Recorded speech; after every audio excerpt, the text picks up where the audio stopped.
Hello everyone, welcome to Chanakya academy Patna. Topic of the day session. इस session में हम आज बहुत ही एक इंपॉर्टेंट टॉपिक पे डिस्कशन करने वाले हैं and that topic is India's foreign policy, foreign trade policy 2023।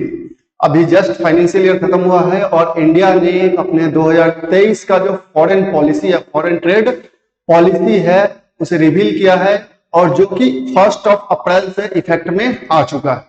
तो हम जानते हैं कि आखिर इस फॉरेन ट्रेड पॉलिसी में क्या कुछ मेजर चेंजेस लिए गए हैं ताकि जो इंडिया का जो ट्रेड है, फॉरेन ट्रेड है, उसे बढ़ाया जा सके, एक्सपोर्ट इंपोर्ट को कॉम्पिटिटिव किया जा सके, एक्सपोर्ट को बढ़ाया जाए और इंपोर्ट को रिड्यूस किया जा सके।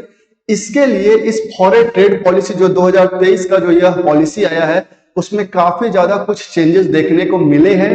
इंडिया ने डिफरेंट टारगेट सेट किए हैं ताकि ईज ऑफ डूइंग बिजनेस को बढ़ाया जा सके और जो एक्सपोर्ट है इंडिया को एक्सपोर्ट हब बनाया जा सके। इंडिया पारा डिप्लोमेसी का यूज करके जो इसके डिस्ट्रिक्ट्स है, जो वेरियस स्टेट्स हैं, उसे भी एक्सपोर्ट इंसेंटिव प्रमोट किया जाए और उन्हें भी एक्सपोर्ट करने के लिए और अधिक बढ़ावा दिया जाए ताकि ओवरऑल इंडिया का जो एक्सपोर्ट ग्रोथ है वो काफी बढ़े। इस तरीके से इसमें बहुत सारे पॉलिसी चेंज आए हैं जिसे recently ministry of commerce and industry ने लॉन्च किया है, India's foreign trade policy 2023 which will came into effect from 1 अप्रैल 2023। अब यह 1 अप्रैल 2023 से जो यह फाइनेंशियल ईयर स्टार्ट होगा उसके लिए यह इफेक्ट में आ जाएगा। इसे लॉन्च किसने किया तो याद रखना है, ministry of commerce and industry ने इसे लॉन्च किया है ताकि एक्सपोर्ट और इंपोर्ट का जो टारगेट है इंडिया को उसे अचीव किया जा सके। This foreign policy of 2023 sets a target of 2 trillion target for the export of goods and services by 2030 with a shift from incentives to remission and entitlement based regime। अब इसका जो target है कि 2030 तक इस फॉरेन पॉलिसी में target रखा गया है कि 2030 तक इंडिया का जो टारगेट है वो $2 ट्रिलियन का एक्सपोर्ट करना है गुड्स एंड सर्विसेज का। ये इंडिया का इस फॉरेन पॉलिसी का टारगेट है जिसमें एक पॉलिसी इंसेंटिव जो चेंज आया है कि आखिर क्या शिफ्ट हुआ है कि उसमें उसे अचीव किया जा सके। जो ये 2 ट्रिलियन का टारगेट सेट किया गया है तो क्या कोई पॉलिसी में शिफ्ट आया है इसे अचीव करने के लिए, तो इसमें एक मेजर चेंज आया है and that change is shift from incentives to remission and entitlement based regime. पहले जैसे इंसेंटिव्स मिलता था, अब क्या हुआ कि इंसेंटिव्स के जगह पे उसे रिमिशन किया जाएगा, रिड्यूस किया जाएगा, ड्यूटीज को, पेनाल्टी को रिड्यूस किया जाएगा, कैंसिल किया जाएगा ताकि एक्सपोर्ट को प्रमोट किया जा सके और यह जो टारगेट है इंडिया का उसे अचीव किया जा सके। अब बेसिकली ये तो फॉरेन ट्रेड पॉलिसी, तो पहले तो ये आपको समझना बहुत जरूरी है कि आखिर फॉरेन ट्रेड पॉलिसी है क्या। तो किसी भी कंट्री का, कोई भी कंट्री, नॉट ओनली इंडिया, किसी भी कंट्री का इंटरनेशनल लेवल पे जब वो अपना ट्रेड वगैरह करते हैं गुड्स का, सर्विसेज का, तो उनके कुछ नॉर्म्स होते हैं and that norms basically called as foreign trade policy to incentivise their export and reduce their import. Basically foreign trade policy is trade policy is a government policy that affect the number of goods and services country exports and imports. तो basically यह एक आयात और निर्यात का एक policy होता है, नीति होता है जिसमें उस कंट्री का जो गुड्स होते हैं, जो सर्विसेज होते हैं, उसको अफेक्ट होता है। अगर फॉरेन पॉलिसी अच्छा है तो आपके एक्सपोर्ट बढ़ेंगे, आपके इंपोर्ट रिड्यूस होंगे, तो आपका रेवेन्यू बढ़ेगा और जो फॉरेक्स रिजर्व है वो भी बढ़ेगा। तो इंडिया का जो टारगेट है कि हमें $2 ट्रिलियन का जो टारगेट रखा है बाय 2030, इससे इंडिया का जो फॉरेन रेवेन्यू है, फॉरेक्स रिजर्व है, वो काफी ज्यादा इंक्रीज होगा। अब देखते हैं हम कि क्या सिग्निफिकेंस होता है किसी भी फॉरेन ट्रेड पॉलिसी का, क्या क्या मेजर सिग्निफिकेंस होता है।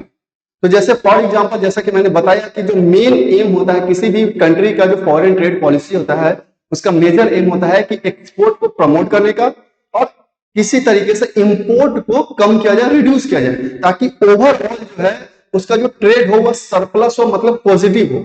तो इसका भी किसी भी कंट्री का, तो फर्स्ट अगर बात करें सिग्निफिकेंस में, export promotion, increase revenue through export and stimulates economic growth, encourage export, attract foreign investment. इसका पहला सिग्निफिकेंस होता है फॉरेन ट्रेड पॉलिसी का कि वो आपका एक्सपोर्ट जितना अधिक होगा आपका फॉरेन रेवेन्यू बढ़ेगा और फॉरेन इन्वेस्टमेंट भी आपके कंट्री में होना स्टार्ट होता है। Collaboration with states and districts facilitate export promotion at the regional level, जिसे हम पारा डिप्लोमेसी के भी नाम से कह सकते हैं कि जो आपके वेरियस स्टेट्स है उनको भी इंकरेज किया जा रहा है, डिस्ट्रिक्ट्स को इंकरेज किया जा रहा है कि वो अपने पर्टिकुलर जो भी उनके गुड्स है सर्विसेज है उसे एक्सपोर्ट करे, ताकि रीजनल लेवल पे भी स्टेट्स और डिस्ट्रिक्ट्स में कोलाबोरेशन बढ़ाया जा सके।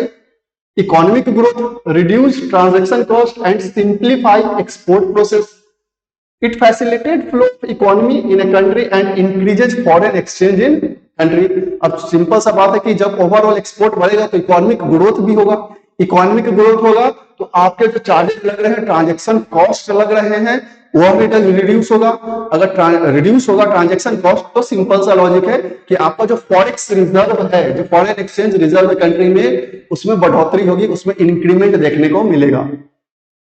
डोमेस्टिक कंज्यूमर, जो हमारे डोमेस्टिक कंज्यूमर है उनको क्या अफेक्ट होगा, तो सिंपल सा लॉजिक है, जब एक्सपोर्ट बढ़ेगा, इकोनॉमिक ग्रोथ पॉजिटिव शो करेगा तो हमारे जो डोमेस्टिक कंज्यूमर है हमारे इंडिया के मार्केट में, किसी भी कंट्री के मार्केट में, फॉर एग्जांपल उन्हें बहुत सारे बेनिफिट्स मिलेंगे, ट्रेड बेनिफिट्स उन्हें भी मिलेंगे। For example it aids in facilitate free trade and liberalisation and improving the overall market for domestic consumer of a country. और ये फ्री ट्रेड को और जो ट्रेड लॉज है, जो ट्रेड नॉर्म्स है उसे भी लिबरलाइज करेगा, जिससे कि जो डोमेस्टिक कंज्यूमर है उन्हें भी काफी ज्यादा बेनिफिट होगा। तो ये बेसिकली कुछ सिग्निफिकेंट पॉइंट है किसी भी फॉरेन ट्रेड पॉलिसी का।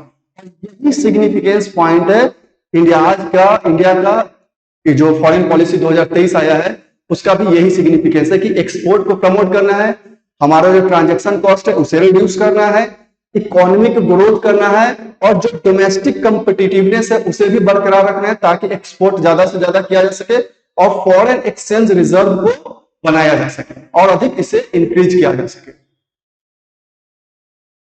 अब बात करते हैं हम इस 2023 का जो हमारा फॉरेन ट्रेड पॉलिसी है जिसे 1 अप्रैल से इफेक्ट में लाया गया है, उसका क्या मेजर एम है।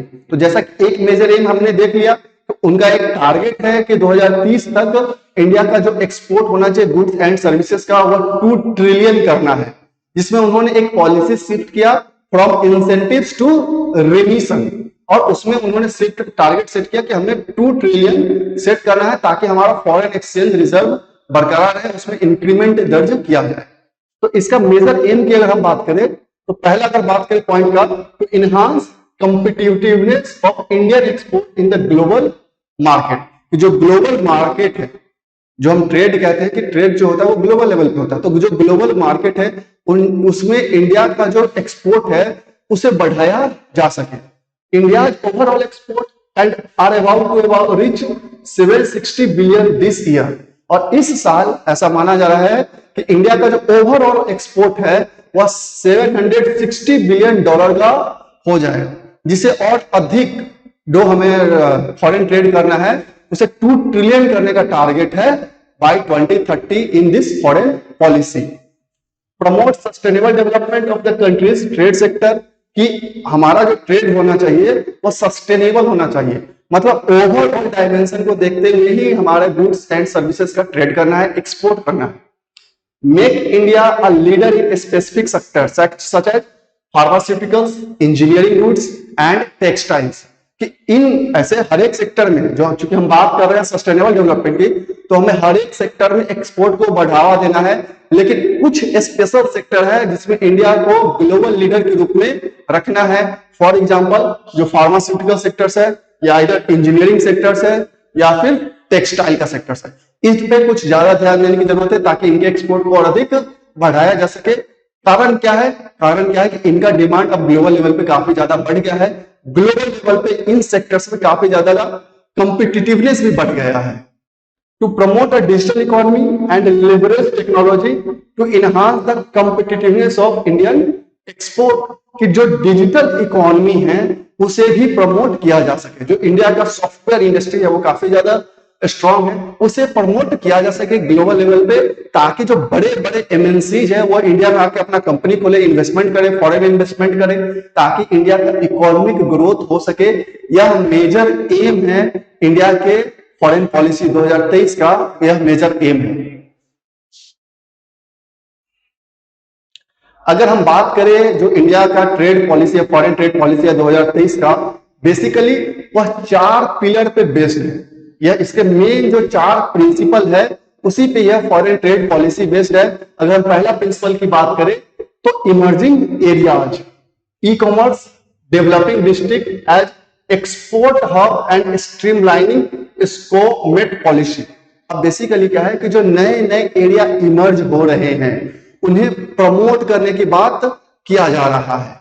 जो डिस्ट्रिक्ट्स हैं, जो डेवलपिंग डिस्ट्रिक्ट्स हैं, उन्हें एक्सपोर्ट हब के रूप में तैयार करने की जरूरत है। उन्हें जो SCOMET पॉलिसी है उसके तहत, ये पॉलिसी हम बाद में देखेंगे, इस पर चर्चा करेंगे। इन पॉलिसी के तहत जो डिस्ट्रिक्ट्स हैं अब उन्हें एक्सपोर्ट हब के रूप में तैयार करने की जरूरत है ताकि वो भी ट्रेड अधिक से अधिक कर सके और ताकि एक हेल्दी कॉम्पिटिटिव इन्वायरमेंट क्रिएट किया जा सके।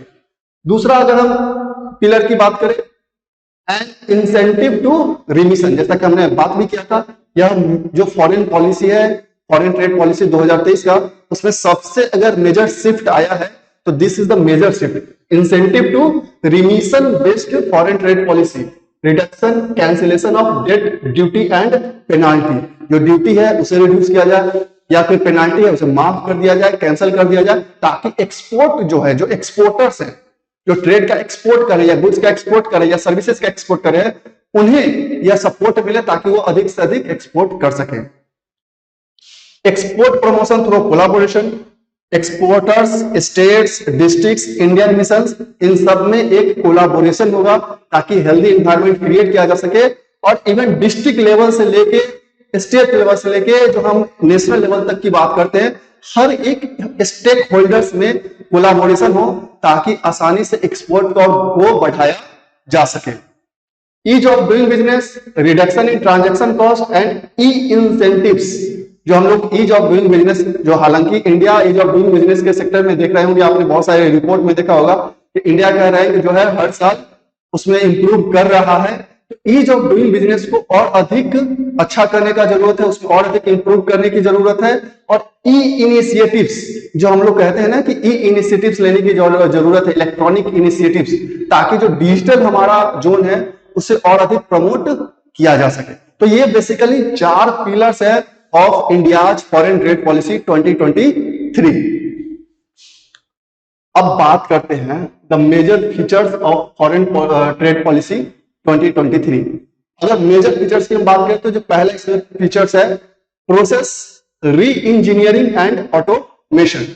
The new policy focuses on export promotion and development through automated IT system for various approvals, making it easier for MSME and other to access export benefits.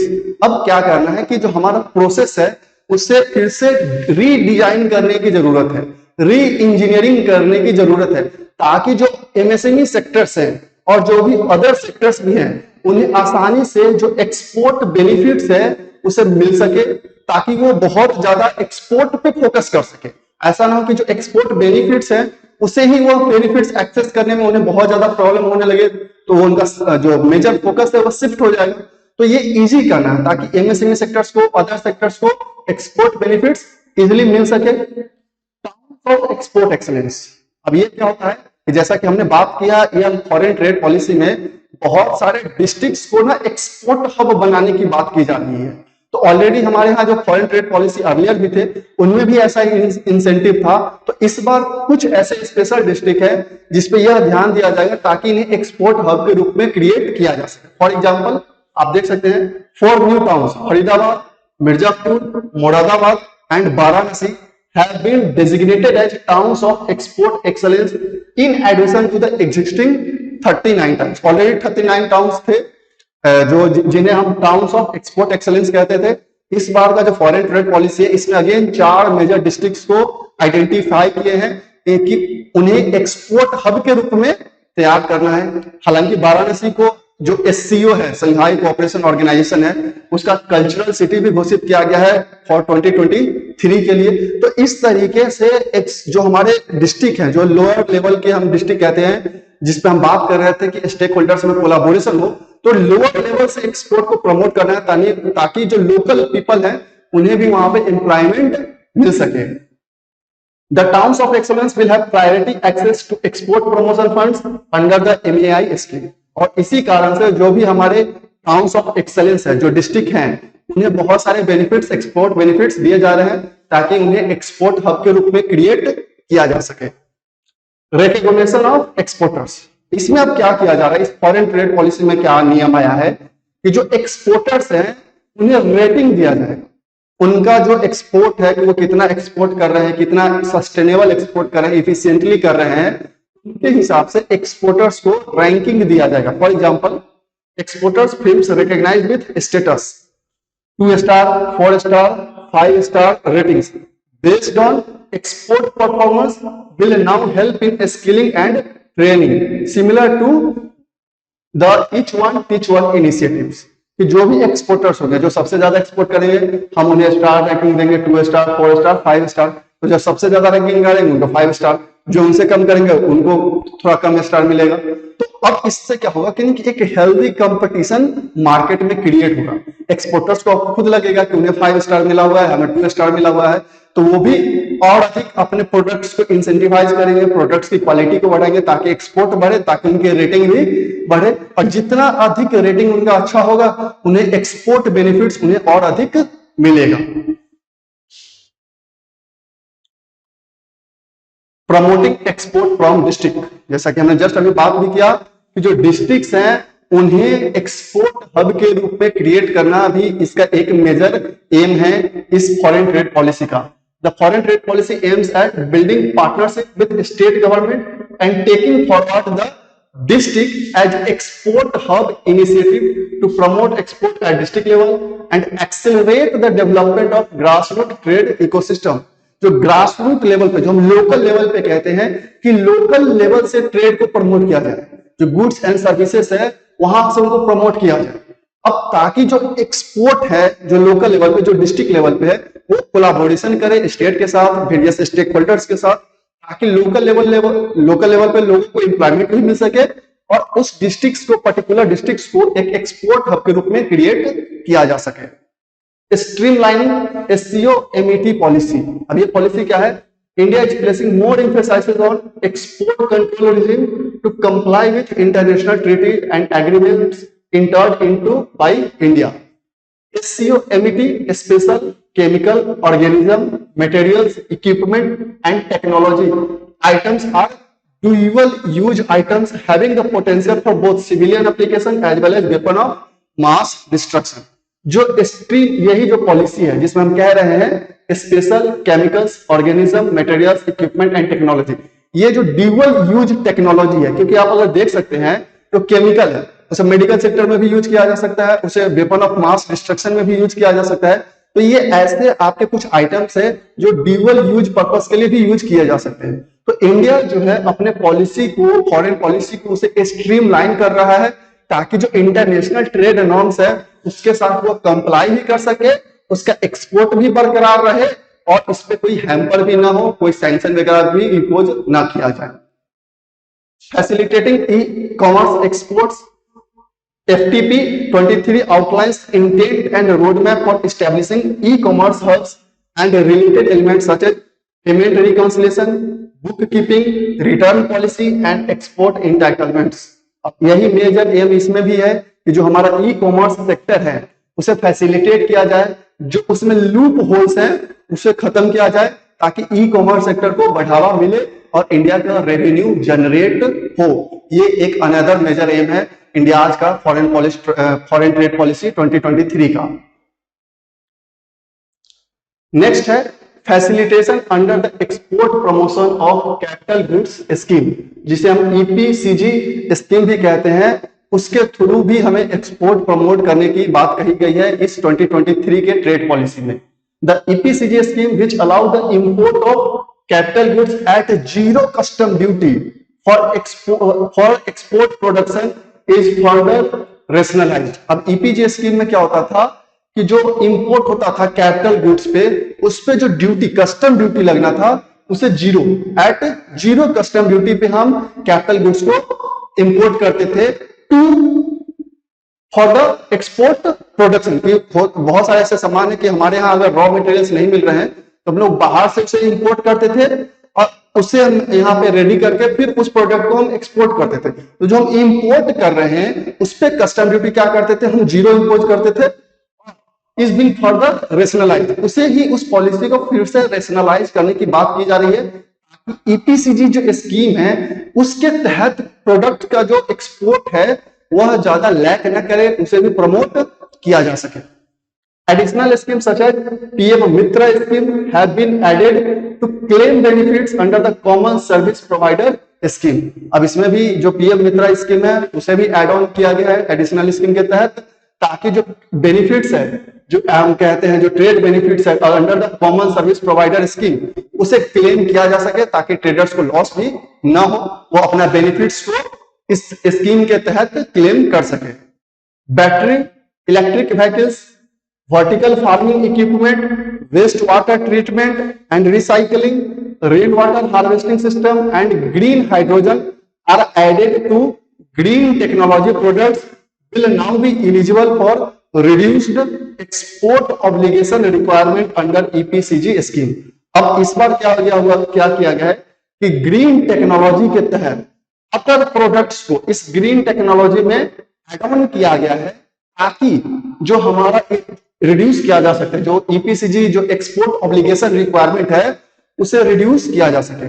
जो green technology में जो भी product शामिल होते हैं उनमें उस पे एक्सपोर्ट जो ऑब्लिगेशन होता है वो बहुत ही कम होता है। तो इस बार क्या किया गया है, जो बैटरी इलेक्ट्रिक व्हीकल्स है, आपके जो वर्टिकल फार्मिंग इक्विपमेंट है, waste water treatment and recycling equipment है, रेन वाटर हार्वेस्टिंग सिस्टम है और ग्रीन हाइड्रोजन को इस बार इस ग्रीन टेक्नोलॉजी प्रोडक्ट्स में एड ऑन किया गया है to reduce export obligation requirement under the EPCG scheme, ताकि इन पे भी जो अगर एक्सपोर्ट ऑब्लिगेशन हाई रहेगा एक्सपोर्टर से एक्सपोर्ट करने में कहीं ना कहीं वो रिस्ट्रिक्ट करेंगे, तो इसे इजीली बनाया जा सके, इसे रैशनलाइज किया जा सके, इसीलिए इसे ग्रीन टेक्नोलॉजी के अंदर में ऐड कर दिया गया है ताकि जो एक्सपोर्ट ऑब्लिगेशन है उसे कम किया जा सके।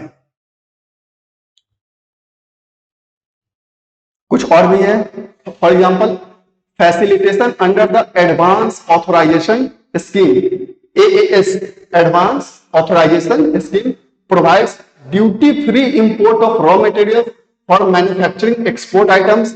It has now been extended to the export of apparel and clothing sector.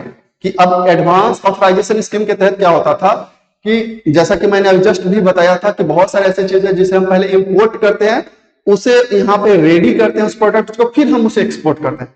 तो जो हम यहाँ पे इंपोर्ट करते हैं उसे हम duty free import, raw materials को हम बाहर से इंपोर्ट करते हैं, फिर यहाँ पे इंडिया में उसे डिजाइन किया जाता है, उसे मैन्युफैक्चर किया जाता है एंड देन उस मैन्युफैक्चर प्रोडक्ट को हम एक्सपोर्ट किया जाता है। तो वह जो प्रोसेस है, जो एडवांस ऑथराइजेशन स्कीम है, उसके तहत इस बार जो एपरेल प्रोडक्ट्स है और क्लॉथिंग सेक्टर है उसे भी ऐड कर दिया गया है ताकि जो एपरेल प्रोडक्ट्स हम बाहर से उसके लिए जो या क्लॉथिंग सेक्टर के लिए हम बाहर से जो रॉ मटेरियल लाते थे अब उस पे भी इंपोर्ट ड्यूटी को फ्री कर दिया जाए, इसीलिए उसे एडवांस ऑथराइजेशन स्कीम में ऐड कर दिया गया है। मर्चेंटिंग trade involves the shipment of goods from one foreign country to another foreign country without touching Indian ports, involving an Indian intermediary. Merchanting trade of restricted and prohibited items under the export policy would now be possible. अब India में भी यह जो मर्चेंटिंग trade है वो possible कर दिया गया था। पहले क्या हो रहा था इसमें कि जो एक फॉरेन ट्रेड पॉलिसी है, मान लीजिए एक कंट्री है कोई ए और कोई कंट्री है दूसरा बी, तो वो एक दूसरे के साथ ट्रेड कर रहे हैं बट वो इंडियन पोर्ट्स को टच नहीं कर रहे हैं और वो अपना ट्रेड कर रहे हैं। लेकिन इस फॉरेन ट्रेड पॉलिसी में अब क्या हुआ कि इसमें इंडिया के जो पोर्ट्स हैं उसे भी मर्चेंटिंग ट्रेड के लिए पॉसिबल कर दिया गया है। अब यहां से भी वो इंडिया के पोर्ट से भी अपना ट्रेड कर सकते हैं। Amnesty scheme similar to the Vivad se विश्वास initiative, the government has introduced a special one-time amnesty scheme under which exporters who have been unable to meet their obligation under EPCG and advance authorization can be regularized on a payment of all custom duties exempted in proportion to unfulfilled export obligation. The interest payable is capped at 100% of these exempted duties under this scheme. अब ये amnesty scheme क्या है कि जैसे हम लोग बात कर रहे थे कि ईपीसीजी स्कीम है या फिर एएएस स्कीम है, एडवांस ऑथराइजेशन स्कीम है, उसके तहत अगर जो एक्सपोर्टर्स हैं अगर अपने ऑब्लिगेशन को मीट नहीं कर पाते हैं उनके लिए यह एमनेस्टी स्कीम लाया गया है जिसके तहत उन्हें 100% एग्जेम्प्टेड ड्यूटीज पेबल करना पड़ेगा. The interest payable is capped at 100%. कि जो भी है एक्सपोर्टर्स हैं अगर ईपीसीजी के तहत या एडवांस ऑथराइजेशन स्कीम के तहत अगर वो पेमेंट नहीं कर पा रहे कस्टम ड्यूटीज को देन उन्हें वो कैप किया गया है 100% पे under this amnesty scheme. So this is about India's foreign trade policy 2023. I hope आपको ब्रीफली यह आइडिया लग गया होगा कि इंडिया का मेन टारगेट क्या है.